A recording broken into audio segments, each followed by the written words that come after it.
नमो बुद्धाय, जय सम्राट, जय भीम, जय भारत। मैं हूं प्रदीप मौर्य, आप देख रहे हैं न्यूज 7 भारत। आज इस न्यूज रिपोर्ट के माध्यम से हम जानेंगे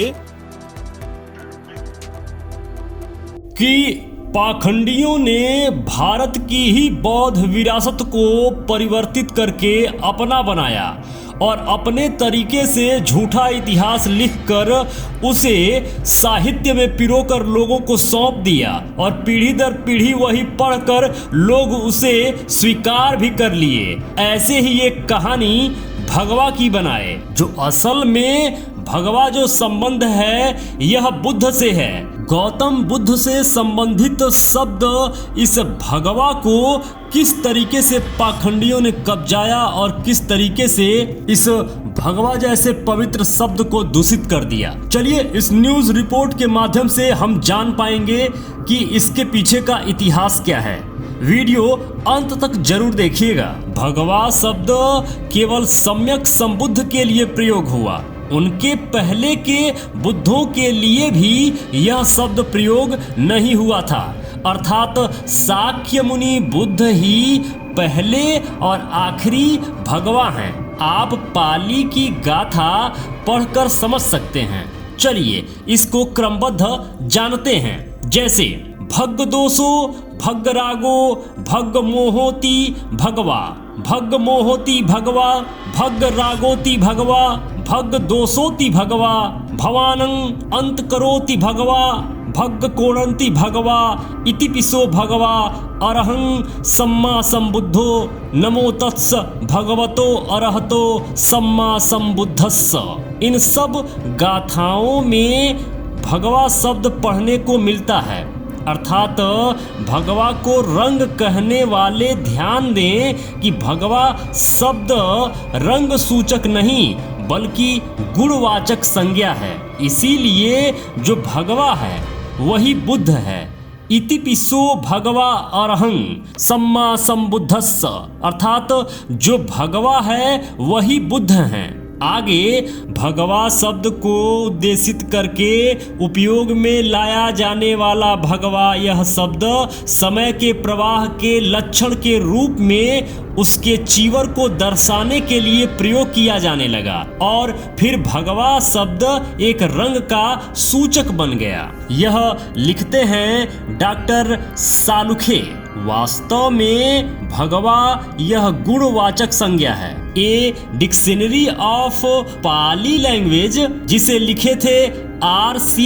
रिचर्ड्स, इनके अनुसार भगवा यह बुद्ध का गुण विशेषण है जो कि बुद्ध के पूर्व हुए 27 बुद्धों के लिए भी प्रयोग में नहीं लाया जाता था। भगवा यह शब्द सिर्फ गौतम बुद्ध के लिए प्रयोग में लाया जाता था। भगवा वत्तम अर्थात बुद्ध द्वारा बोला गया, इसीलिए जो भगवा है वही बुद्ध हैं और जो बुद्ध हैं वही भगवा है।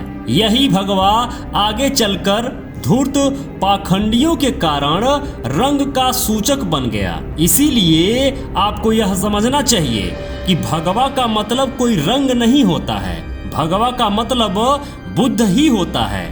यह ध्यान रखने वाली बात है। मैं पहले भी कह चुका हूँ कि इन धूर्तों के पास अपना कुछ भी नहीं था। यह तो केवल जब यूरेशिया से भारत में आए तो इनके पास अपना कुछ भी नहीं था। यहाँ की बौद्ध विरासत को, उस श्रमण परंपरा वाले भारत को इन्होंने देखा कि उस समय कौन कौन सी ऐसी चीज़ें हैं जो श्रेष्ठ हैं, जो बड़ी हैं, जो सम्मान पाती हैं। बस क्या था, इन धूर्तों ने उन सभी बौद्ध विरासत का खाल ओढ़ लिया और खुद का नामकरण उसी के अनुसार कर लिया और तब इन्होंने खेल खेलना शुरू किया सभी बौद्ध विरासत को परिवर्तित कर करके, और जो मूल बौद्ध विरासत थी उसको जला दिया, जमीन में दफन कर दिया, तोड़ दिया, और जब उससे भी बचा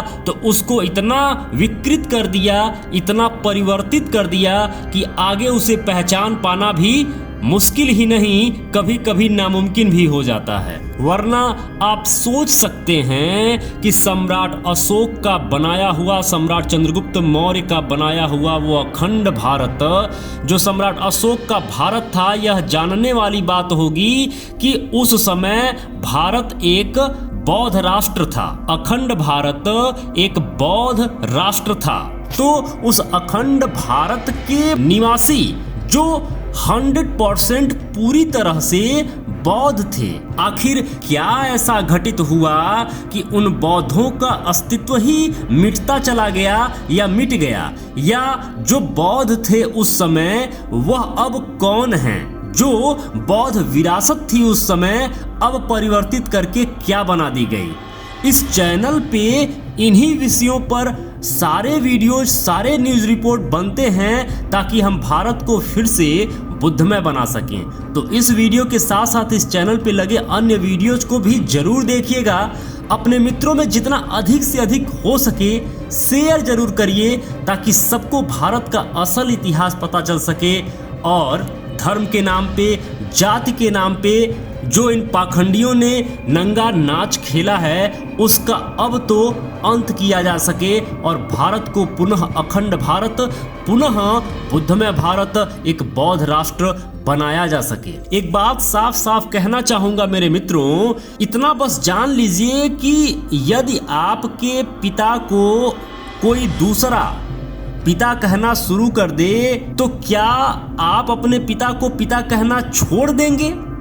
नहीं छोड़ेंगे ना, जबकि वो झूठ कह रहा है, आपको पता है। इसी प्रकार जिन बौद्ध विरासतों पर या साहित्यों पर या विरासतों पर या बौद्ध विहारों पर या मूर्तियों पर जो इन पाखंडियों ने कब्जा कर लिया है, उन्हें यह अपना कहना शुरू कर दिए हैं, तो क्या आप उन सभी पर्व को, विरासत को, मूर्तियों को, मंदिरों को, बौद्ध विहारों को, स्थलों को क्या आप छोड़ देंगे? नहीं छोड़ना चाहिए। उसे पुनः हमें प्राप्त करना है, हमें हासिल करना है। अखंड भारत के लिए, बुद्धमय भारत के लिए, उस अखंड बौद्ध राष्ट्र के लिए, भारत के मूल निवासियों के सम्मान के लिए जो अपनी विरासत है उसे अपनाइए और इसके साथ साथ अगर ना अपना सके तो छीन लीजिए अपनी जितनी भी बौद्ध विरासतें हैं, क्योंकि आज नहीं तो कल भारत पुनः बौद्ध राष्ट्र, बुद्धमय भारत बनने वाला है। मेरे मित्रों, यदि आप चाहते हैं कि हम और हमारी टीम इसी तरीके से रिसर्च करते रहें, इसी तरीके से आपके लिए कंटेंट बनाते रहें, तो प्लीज निवेदन है डोनेशन जरूर करें। स्कैनर स्क्रीन पर लगा हुआ है, स्कैन करके डोनेशन जरूर करें। जो भी मित्र अभी तक इस चैनल को सब्सक्राइब नहीं किए हैं, प्लीज निवेदन है अभी के अभी चैनल को सब्सक्राइब कर लीजिए। लाइक करके हमारा उत्साह जरूर बढ़ाया करिए। कमेंट बॉक्स में जरूर लिखा करिए कि ये वीडियो आपको कैसा लगा। जो भी मित्र अभी तक इस चैनल पर बने हुए हैं, ये वीडियो देख रहे हैं, आप सबको बहुत बहुत मंगल कामनाएं। नमो बुद्धाय, जय भारत।